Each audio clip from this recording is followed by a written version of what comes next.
Hello my all dear students, कैसे हैं आप सभी लोग। आप सभी का बहुत बहुत स्वागत है इस न्यू वीडियो में। आज का ये जो वीडियो होने वाला है टेलीग्राम पे, जैसा मैंने बताया था, बिजनेस ऑर्गेनाइजेशन एंड मैनेजमेंट। बहुत सारे स्टूडेंट्स कमेंट भी किए थे कि जल्द से जल्द जो है वीडियो ला दीजिए एमसीक्यू का। इस वीडियो सेशन में हम लोग क्या करने वाले हैं, आपको टोटली जो एग्ज़ाम होते हैं सबको पता है 10x2 20 मार्क्स के आपको एमसीक्यू पूछे जाते हैं। बाकी आपके बचे 50 नंबर, जिसमें शॉर्ट आंसर टाइप भी मिला हुआ होता है एंड लॉन्ग आंसर टाइप भी मिला हुआ होता है। तो वो सारे शॉर्ट एंड लॉन्ग, वो सारे आपको 50 Yes. मार्क्स के होते हैं जो आपको कवर होते हैं।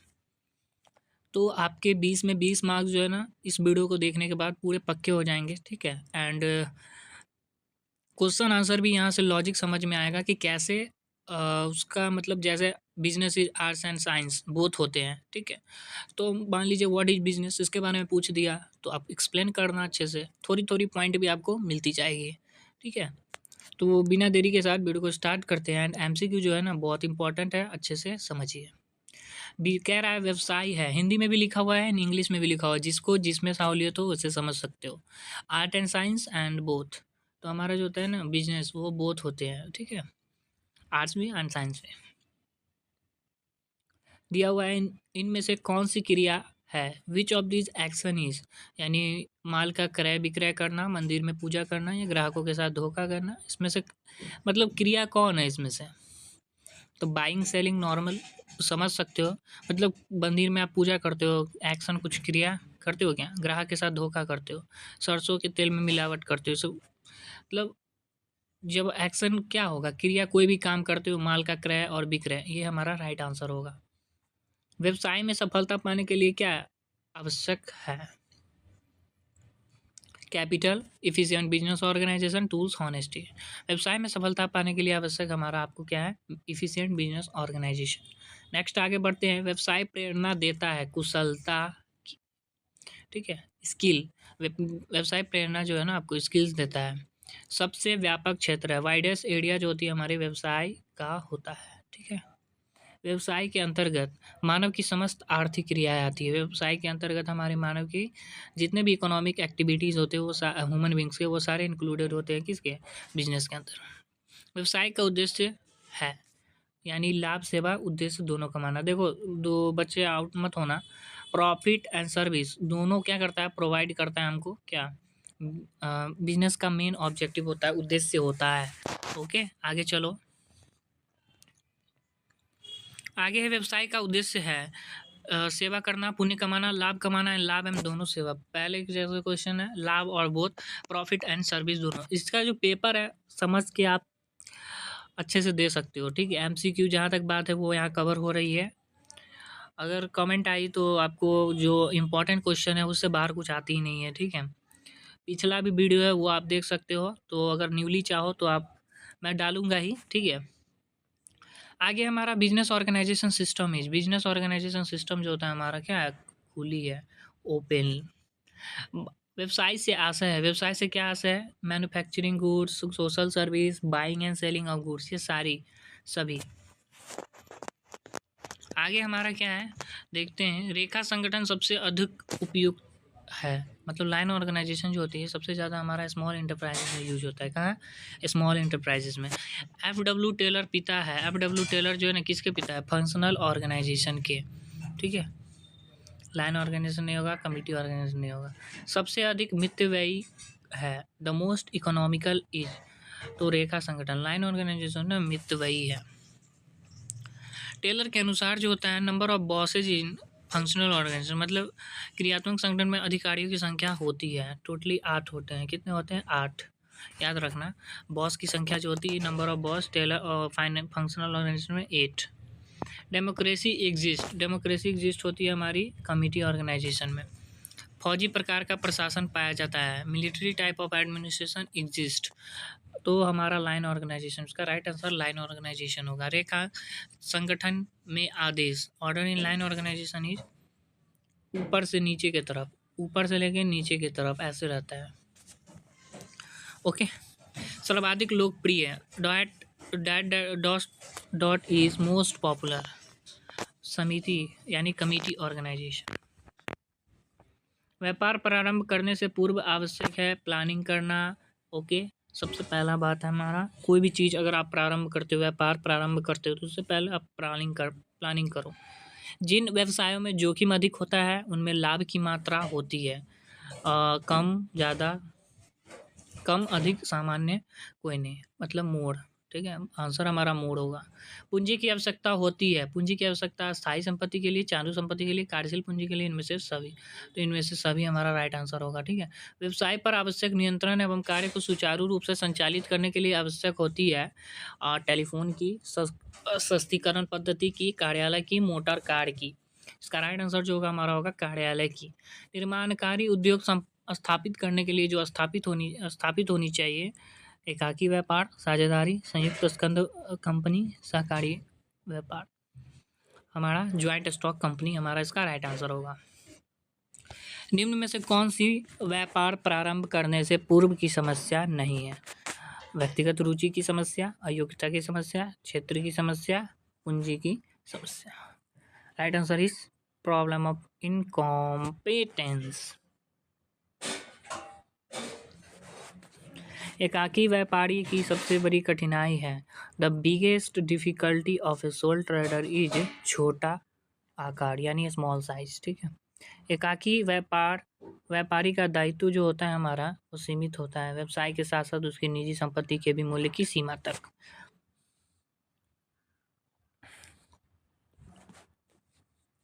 अब देखो, व्यवसाय संगठन का जो एकाकी स्वामित्व रूप से उस व्यवसाय के लिए उपयुक्त नहीं है जो कि हमारा लार्ज, बड़े आकार का होता है, लार्ज का। ठीक है, एकाकी व्यापार सर्वोत्तम है जब सोल बिजनेस जो है ना इज बेस्ट व्हेन कम पूंजी की आवश्यकता हो। जब लेस कैपिटल चाहिए होता है तो आपको अकेला जो बिजनेस है वो क्या है, सही है। अगर बड़ा बिजनेस करोगे तो आपको ज़्यादा कैपिटल चाहिए, नॉर्मल बात है। अगर कुछ नहीं करोगे तो बेरोजगार रहोगे तो कैपिटल क्यों चाहिए तुमको? कुछ खोलोगे ही नहीं, काम ही नहीं करना है, तुम मत कैपिटल ही मत लो। पैसे ही नहीं है तुम्हारे पास, कैपिटल कहाँ से लोगे? एकाकी व्यापार का कार्य क्षेत्र यानी कि स्कोप ऑफ सोल प्रोप्राइटरशिप। एकाकी व्यापार का जो कार्य क्षेत्र होता है वो लिमिटेड होता है, याद रखना।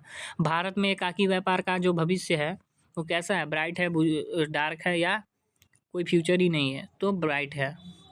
एकाकी व्यापार में सोल प्रोप्राइटरशिप में क्या होती है, पूर्ण गोपनीयता होता है, नहीं होता है, या नाम मात्र की है, या इनमें से कोई नहीं? तो पूर्ण गोपनीयता होती है, या तुम ही जान रहे हो एलोन। उसमें तुम्हारा ग्रुप आदमी नहीं है कि जो एक बात बोलोगे दूसरा जगह क्या है जाकर आगे बोल दे, ऐसा नहीं। ठीक है, आप क्या है, पूर्ण गोपनीयता रहती है, आपकी बात आप ही तक सीमित रहती है, क्योंकि सारा काम आप ही को देखना होता है। एकाकी व्यवसायी की विशेषता क्या है? इसका अस्तित्व अपने स्वामी से अलग होता है, इसलिए यही इसका विशेषता नहीं है। एकाकी व्यापार वह है जो समस्त व्यापार संपत्तियों का मालिक होता है तथा सारा जोखिम उठाता है। ये आया था क्वेश्चन। ठीक है, वीवीआई। निम्न में से कौन सा संगठन पर कोई विशिष्ट अधिनियम लागू नहीं होता? एकक स्वामित्व पे। साझेदारी की स्थापना फलस्वरूप होती है व्यक्तियों के बीच समझौता, एग्रीमेंट बिटवीन। एक साझेदारी संलेख जो होता है हमारा लिखित कानूनी, एक रिटन पढ़ते आ रहे हो, रिटन लीगल डॉक्यूमेंट होता है। साझेदारी अस्तित्व में आ सकती है only by agreement. Okay, manager who has a share in the profits केवल फर्म का कर्मचारी ही होता है। ठीक है, जो हमारा ऐसा प्रबंधक जिसका लाभ में हिस्सा है वह केवल फर्म का कर्मचारी होता है।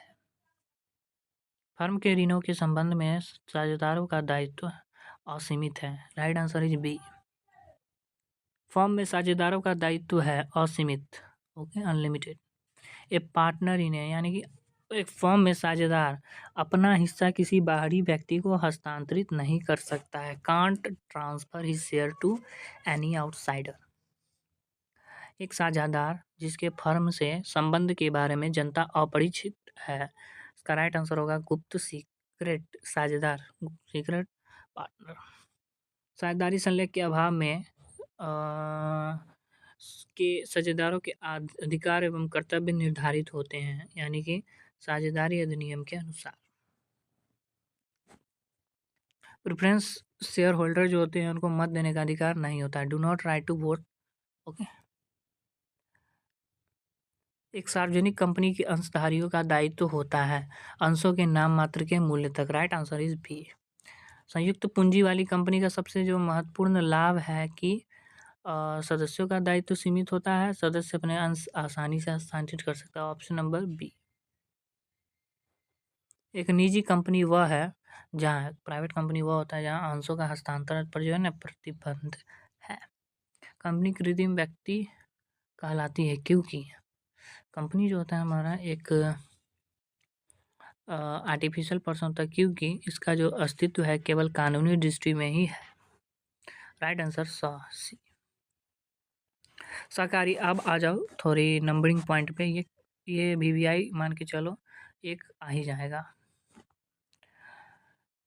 The minimum number of member in a cooperative organisation की अगर बात पूछे तो आपका जो इसमें नंबर होता है हमारा ऑप्शन नंबर हमारा इसमें सी होगा। ठीक है, और 10 हमारा कोऑपरेटिव ऑर्गेनाइजेशन में 10 मेंबर होता है। सहकारी कोऑपरेटिव सोसाइटी एक्ट जो पास हुआ था हमारा 1912, 1922, 1932, 1944।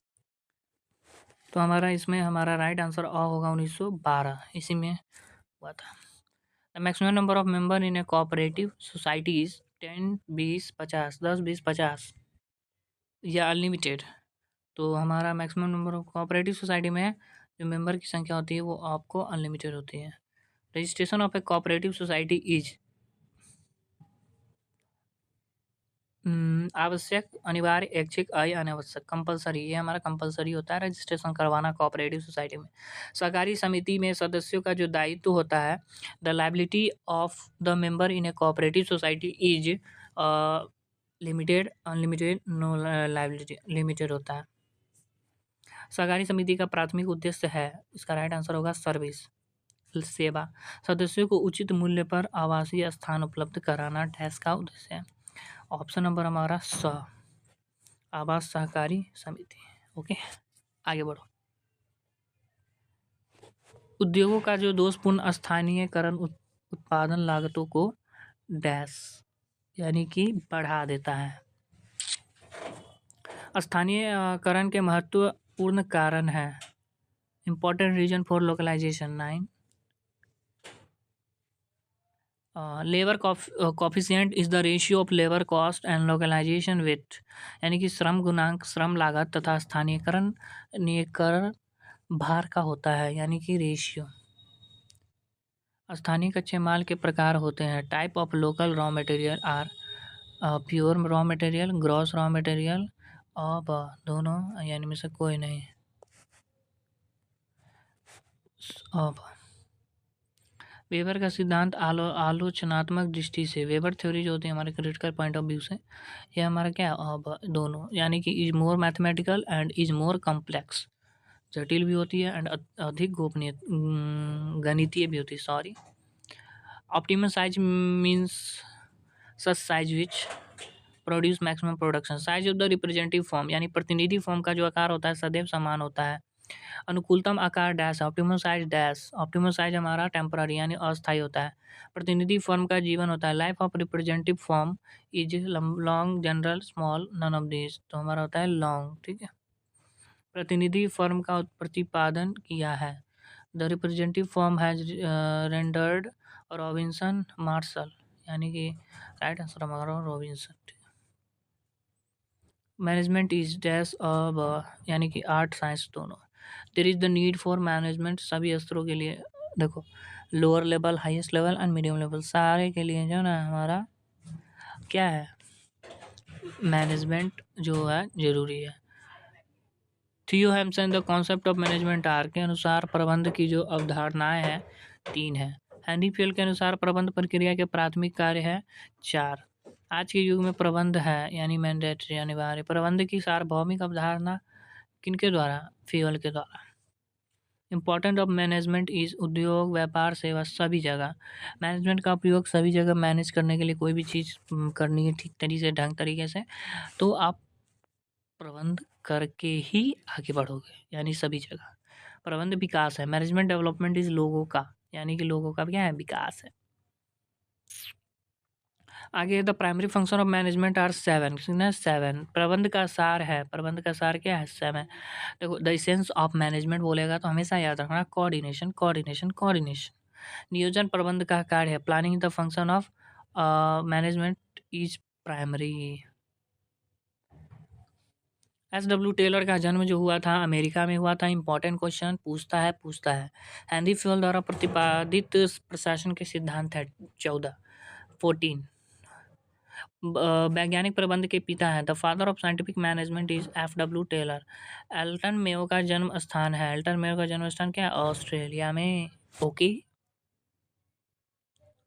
उत्पादक संघ की जन्मभूमि कहाँ है? तो आपको जर्मनी में। प्रन्यास की भूमि कहाँ है? तो आपको अमेरिका में। संघ की जन्मभूमि कहाँ है? अमेरिका में। व्यापारिक परिषद संगठन है ऑल आबकारी, non profitable. Business council organisation है वो हमारा ऑल आबकारी है। अनौपचारिक संगठन स्थापित होते हैं। Informal organisation are established in नैतिक आधार पर, मोरल ग्राउंड पे। Option number A. डैश संघारी कंपनी का जन्म स्थान है, यानी अमेरिका। संघारी कंपनी का अस्तित्व होता है वैज्ञानिक। ठीक है, आगे चलते हैं।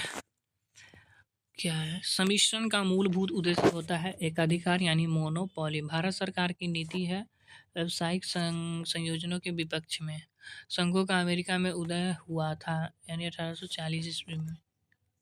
विवेकानंद का जन्म कहाँ है? जन्म स्थान, ये हम लास्ट स्टेज पे हैं। ठीक है, जो आपको रेशनलाइजेशन से क्वेश्चन है, तो जर्मनी में। विविकरण में उत्पादकता तथा उत्पादन दोनों में होती है इंक्रीज, वृद्धि। वैज्ञानिक प्रबंध की तुलना में विवेकीकरण है ब्रॉड। स्वामियों का दृष्टिकोण विवेकीकरण के प्रति है, यानी अभिप्रेरक सहानुभूति। ऑप्शन नंबर ए सहानुभूति। भारत के उद्योगों के लिए विवेकीकरण क्या है? नेसेसरी है। विवेकीकरण की सामाजिक पहलू, रेशनलाइजेशन सोशल एस्पेक्ट हमारा इम्प्लिक्ट होता है, इम्प्लिसिट, यानी कि not implicitly aware, implicitly aware no relation, तो हमारा निहित है। शुरू में विवेकीकरण के कारण क्या है? बेरोजगारी बढ़ती है, अनएम्प्लॉयमेंट इंक्रीज है। भारत सरकार की नीति विवेकीकरण के विरोध में है या पक्ष में है या निष्पक्ष में है? तो विरोध में है, यानी वैसे कोई में, तो हमारा पक्ष में है, सॉरी पक्ष में। ओके, देखो आपके सारे बिजनेस ऑर्गेनाइजेशन एंड मैनेजमेंट के जो है ना एमसीक्यू हो गए हैं, और ये इम्पोर्टेंट एमसीक्यू है, छोड़ना मत। सारे ए टू जेड वीडियो को बिना स्किप किए पूरे देख जाओ। ठीक है, 20 मार्क्स क्या, इसमें जितने मार्क्स पूछेंगे आपको इसी से आएंगे कि ठीक है। और कमेंट आती है तो आपको हम वीवीआई क्वेश्चन जो है ना टेलीग्राम पे डाल देंगे कमेंट पे। टेलीग्राम से जुड़ जाओ अभी, या नहीं तो आपको वीडियो बना के डाल दिए जाएंगे, जैसे आप लोग कहो। चलो धन्यवाद, मिलते हैं नेक्स्ट वीडियो नए टॉपिक के साथ। तब तक के लिए ख्याल रखना, हेल्दी रहना।